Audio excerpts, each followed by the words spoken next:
Do you want to hear something true? I have a complicated relationship with drawing. It depends on how you define complicated, but for my standards, I sure do. For years, I tied my worth to how good my art was. If a sketch failed, I failed. And when my health got bad, that pressure got worse. I felt like I was losing a part of myself. But today, we are throwing perfectionism out of a third study window, and I'm drawing with my left hand for 14 minutes straight. Spoiler, it looks ridiculous, but weirdly, it helped me with unlearning years of art anxiety. Let me explain. First, some context. Art wasn't always stressful for me. As a kid, I drew as if it was breathing. I breathed because I was alive and there were crayons on the floor. I didn't have to think about it. I didn't even notice it was something that could be a skill because I didn't care. I just draw. But somewhere along the way, I suspect adolescence, I internalized this idea that good art equaled worthy person. And when my health started to go south and undiagnosed ADHD made life feel like a prison and to focus nearly impossible, mistakes in things I liked felt like proof that I was losing my touch, that maybe I was never good in the first place. I stare at a blank page or a new document and try and try and try until I gave up. Face red, eyes watery, a knot in my chest. Maybe I was just not good at all, and I would never be. Sounds familiar? If it does, I'm really sorry. I know it sucks, but I'm happy that you are still here and that you are trying. I wish you only the best. After a lot of things, what helped me was consistent therapy, and it was an aid to realize something. I turned drawing into a battle instead of a practice, a test about my value as a human being. And tests, well, they're stressful. But play is healing. And it helped me realize, what was I stressing for? I don't have to be afraid. It's okay. It's okay to feel afraid, and it's okay to learn different ways to handle it. Here is where it enters this exercise. Left hand mode. Not thoughts, just tries. And wow, was it liberating. My lines were strangely strong. I attribute it to the fact that my left hand has less practice doing wrist movements than my right hand uses daily to write or to draw. So I was using my whole arm, which is great for proper posture and for avoiding injury when you draw a lot. Something else I noticed is that the lines were also completely on the wrong place sometimes. I attribute that to the fact that I don't have as much eye hand practice with my left hand with such small details. The form of the line might be okay, but the position of the line might be completely off.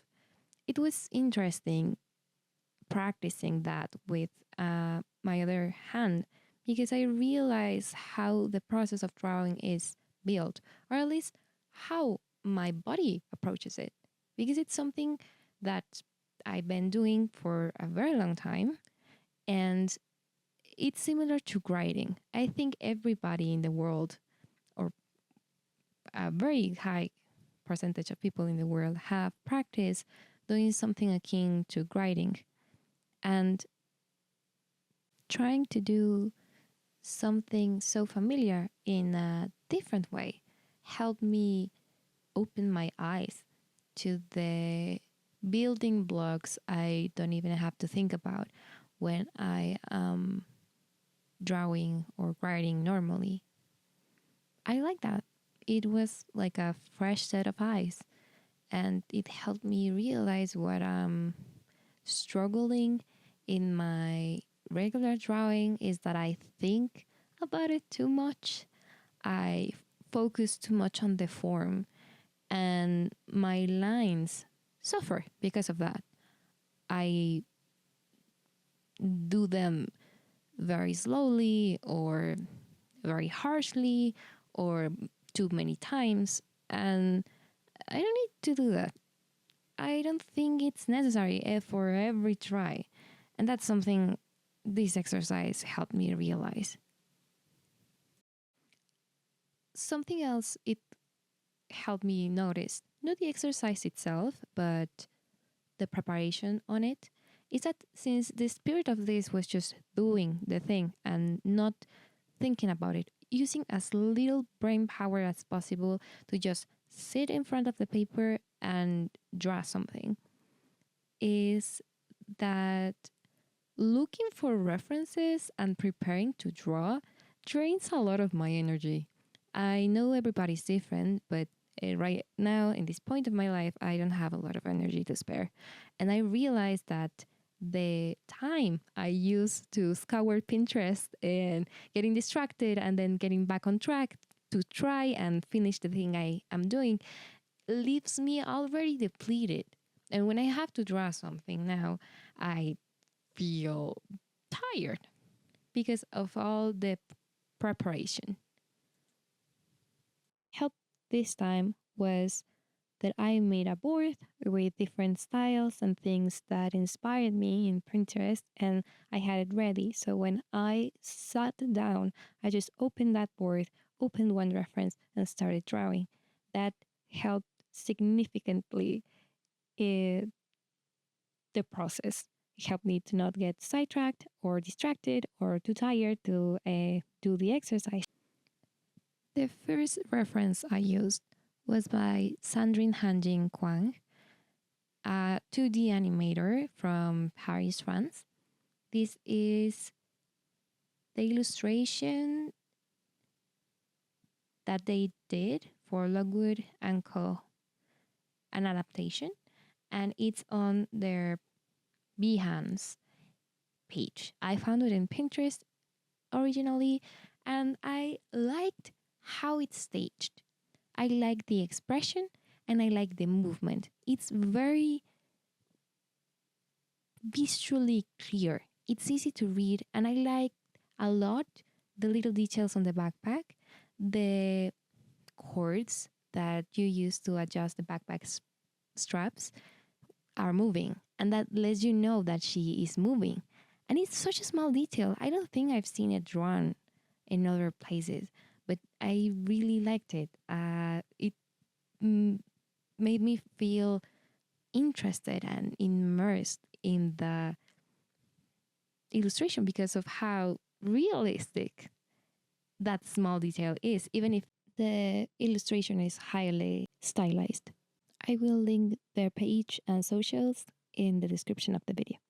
For the second drawing, I couldn't find the reference artist or anime, so if anybody knows, please let me know so I can credit the artist. And what I like about the second image is how it communicated depth. Because of how the character is lying down in the snow, they kind of made a hole in the snow, and I wanted to communicate that. I love the small detail of the scarf, how it's tilted, communicated that they are in a level below the ground. I liked how this exercise allowed me to focus on that instead of the lines and getting every detail right, because my hand was going to make weird things. So I didn't have to worry about that anymore, and I could focus on other aspects of the study I was trying to make. And that was actually pretty liberating. The second drawing was even more fun. And I even use the thicker point of the marker for this one. Change made me realize that I was less afraid. I felt more focused on what I was doing and I was not second guessing myself. So even if the proportions were weird and the things looked interesting, I realized something. Instead of frustration, I felt laughter. Like, What is that? laughter. And that's when it hit me. That is what art once felt like. While I was drawing, I kept repeating to myself, it's just a drawing. You're here, you're okay. And for the first time in years, I believed it. My left hand just was. And it reminded me that art doesn't have to hurt. Here's the magic with this whole thing. When you know how something affects you, you can unpack it. And once you do, you can separate what you have been told and what you feel from the thing itself. It takes off the disproportionate pressure and fear. And without pressure, you rediscover joy. My left hand drawings weren't good, but I didn't care. They were fun, and fun is sustainable. But most importantly, it just is. It doesn't have to be anything else. It just is. So if you're stuck in your own art related anxiety spiral, you could try this. Grab a pen, switch hands, and let it suck. Let it be weird. Let it be wonky. Who knows? You might just find freedom in the mess too. Here is what I would like to pretend I am the heroine of a simple story and say that I slain the monster and now I move onwards into a life of joy and freedom where I don't worry about this silly thing ever again. But it's not silly. And truth is that this takes practice. That thought, the idea that I couldn't do something, formed after a situation that repeated over and over again, reinforced every time I tried to draw. It was trying to protect me from pain in a misguided way. So creating its counterpart or a new road, it's going to take time too. I still get very frustrated and I still feel bad. But now I understand that an unmet expectation doesn't seal my future. It's just a thing. And I will be okay. So if you feel ever so inclined, you can drop your experience with your non-dominant hand in the comments. And if you ever tied your word to your art, you can share how to cope. Of course, if you're comfortable. I think it's important to normalize, discuss that struggle. In general, discuss art-related struggles. It's okay. We're okay. We're here. It takes practice, but other ways can be explored. It's hard, but it's worth it. Thanks for drawing with me today, and see you next time.